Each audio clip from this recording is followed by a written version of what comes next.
একটা বিষয় বলে রাখি যে কিছু কিছু জায়গায় যে ইমপ্রুভমেন্ট হয়নি তা না, আমরা ইমপ্রুভমেন্টও দেখেছি।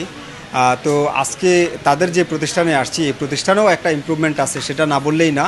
আমরা গতবারে আপনারা ছিলেন কিনা জানি না আমি, যে তাদের এখানে ক্ষতিকর কেমিক্যাল তারা ব্যবহার করতে পেতাম, ইন্ডাস্ট্রিয়াল ডাই ব্যবহার করছে, সেটা কাশ্মীরি মরিচ, রংযুক্ত মরিচ ব্যবহার করতো, সেটা পেয়েছিলাম। সুগন্ধি ব্যবহার করতো খাবারে অনুমোদিত, সেটা পেয়েছিলাম। কিন্তু এইবারে আমরা এই জিনিসগুলি পাইনি। তো এই জায়গাটা থেকে বের হয়ে আসছে তারা। শুধু তাদের প্রবলেম যেটা মূল, তারা অপরিষ্কার অপরিচ্ছন্নতাটা তারা এখনও তাদের নিজেদের ভিতরে হিট করতে পারেনি। যে দুর্গন্ধ আমরা পাচ্ছি তারা পাচ্ছে না কেন? দুর্গন্ধ ব্যাকটেরিয়া প্রডিউস না হলে ওখান থেকে দুর্গন্ধ আসবে না।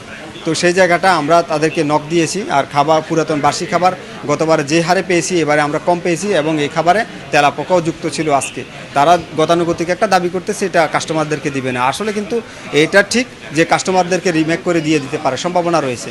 আমরা সার্বিক দিক বিবেচনা করে তাদেরকে সতর্কও করেছি যে সামনের বার যদি আমরা আবার তদারকিত অবশ্যই কন্টিনিউ করব। যদি এরকম হয় আমরা কঠোর আইনগত ব্যবস্থা গ্রহণের দিকে যাব। আর এবারে আমরা 1 লক্ষ টাকা অর্থদণ্ড করেছি। অভিযান পরিচালনা করতে নামি দামি ব্র্যান্ড কিংবা ছোট হোটেল রেস্টুরেন্ট এইসব বিবেচনা আছে কিনা, নাকি যেখানে আমি সেখানে? না না, এটা আসলে নামি দামি ব্র্যান্ড। আপনারা দেখবেন গতকালকেও আমরা বড় কিছু প্রতিষ্ঠানে গিয়েছি, তো সেখানে আসলে আমরা অনেকটাই ভালো দেখেছি। এটা আমরা বলেছিও, অনেকটাই ভালো দেখেছি। যেখানে যতটুকু ত্রুটি ততটুকু অনুসারে আমরা আইনগত ব্যবস্থা গ্রহণ করেছি।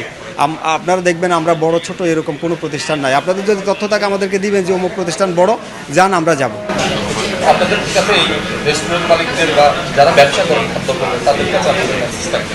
আমাদের বার্তা হচ্ছে আপনারা আগে নিজেদের ভিতরে একটা সেন্স তারা গ্রো করতে পারে যে আপনার বাসার আমার খাবারটা নিরাপদ হচ্ছে কিনা। শুধু এই সেন্সটা, আমি খাবার তৈরি করছি এটা মানুষে খাবে যাচ্ছে তাই।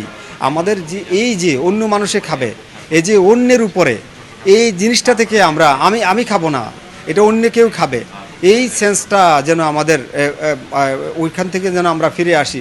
আমার ঘরে খাবার যেরকম হবে আমার ব্যবসা প্রতিষ্ঠানের খাবার যেন সেরকম হয়। শুধু খাবার না, অন্য যে কোনো পণ্যের ক্ষেত্রে এবং সেবার ক্ষেত্রে আপনি যেরকম চান ঠিক সেরকমটা যদি আপনি প্রোভাইড করতে পারেন, চেষ্টা করেন অন্তত, তাহলেই আমার মনে হয় আমরা একটা ভালো একটা অবস্থানে যেতে পারবো। এর আগে আপনি এইটাকে আমরা পরিশ্রম করছি ঠিক আছে, এটা আসলে এটাকে এস্টাবলিশ করা একটু কঠিনই হবে।